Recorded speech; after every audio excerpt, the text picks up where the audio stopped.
Kakanda saya yang sembahyang ini perjuangan beliau lebih dulu jadi aktivis daripada saya 90-an. Kalau saya saat itu saya di puncak sebagai pimpinan aktivis, sementara teman-teman lain ada yang di penjara, ada yang diculik, jadi tidak sempat menyaksikan namanya tempat penculikan. Nah di Jogja saya sama Pak Eri Sembayang inilah di kubu selatan saya yang pimpin, kubu utara bentrokan massa secara terbuka dan terpimpin antara mahasiswa dengan Juanda dan teman-teman di UNS. Lalu datang ke Solo belajar bagaimana bentrok. Nah, jadi satu gelombang gerakan yang meluas sampai ke berbagai tempat. Nah, itu sejarahnya. Hari ini saya ketemu menarik semua orangnya. Apa yang membedakan dengan Indonesia? Intinya ada lembaga kebudayaan yang namanya pelurusan pikiran-pikiran. Kalau tidak jadi pikiran dan mentalnya jadi barat, ya tidak mau balik ke kita. Karena hidup lagi kita terakhir kalau tidak membawa ideologi tertentu ke Indonesia untuk merusak ideologi Indonesia. 2, 3. Aktivis 98 bersama rakyat mendukung Prabowo Gibran menang. Satu putaran. Sekarang bersama audien juga aktivis 98 bersama rakyat mendukung Prabowo Gibran menang. Satu putaran. Oke, terima kasih. Lanjut ke ini selingan. Karena saya kira Prabowo Gibran hari ini merepresentasi banyak hal yang dulu diperjuangkan oleh teman-teman saya terutama kepemimpinan untuk generasi muda. Nah saat ini Mas Gibran ini merepresentasikan kekuatan baru, generasi baru yang bisa memimpin generasi baru Indonesia hari ini. Itu yang pertama. Yang kedua, Mas Gibran ini kan namanya saja Gibran, terdiri dari kata GB, Gib, generasi.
Sementara proses yang terjadi saat ini adalah melalui proses demokrasi, melalui kampanye, lalu melalui pemilihan di TPS-TPS yang terjadi bagi masyarakat. Kalau soal isu dengan Pak Prabowo, kan Pak Prabowo masih ada stigma dia terlibat dalam penculikan aktivis 98. Semua sudah diklarifikasi. Jadi kalau isu-isu penculikan dan seterusnya itu isu istilahnya isu reproduksi, isu daur ulang yang terus diputar setiap 15 tahun Pak Prabowo itu pilihannya menjadi cawapresnya Ibu Mega, lalu menjadi capres dengan Pak Hatta Rajasa, lalu menjadi capres dengan Sandiaga Uno. Isu ini diputar dan semua sudah diklarifikasi. Pertanyaannya sama, jawabannya sama, diputar lagi di 2023-2024 dengan pertanyaannya sama dan jawabannya sama juga. Jadi semua sudah clear, saya kira tidak ada masalah dengan itu.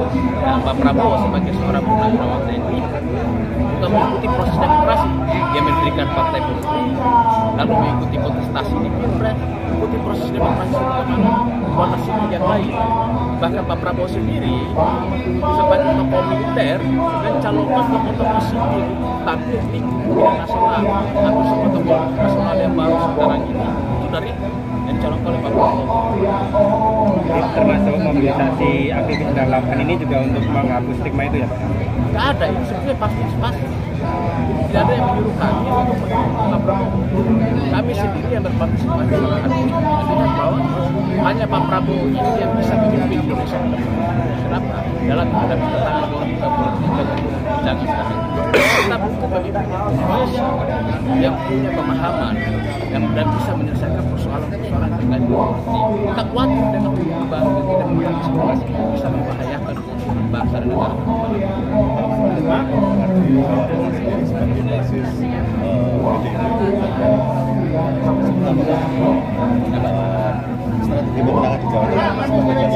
Ya kita tetap berusaha meyakinkan rakyat agar memilih Pak Prabowo dan Mas.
Tiga wilayah ini selain segmentasinya.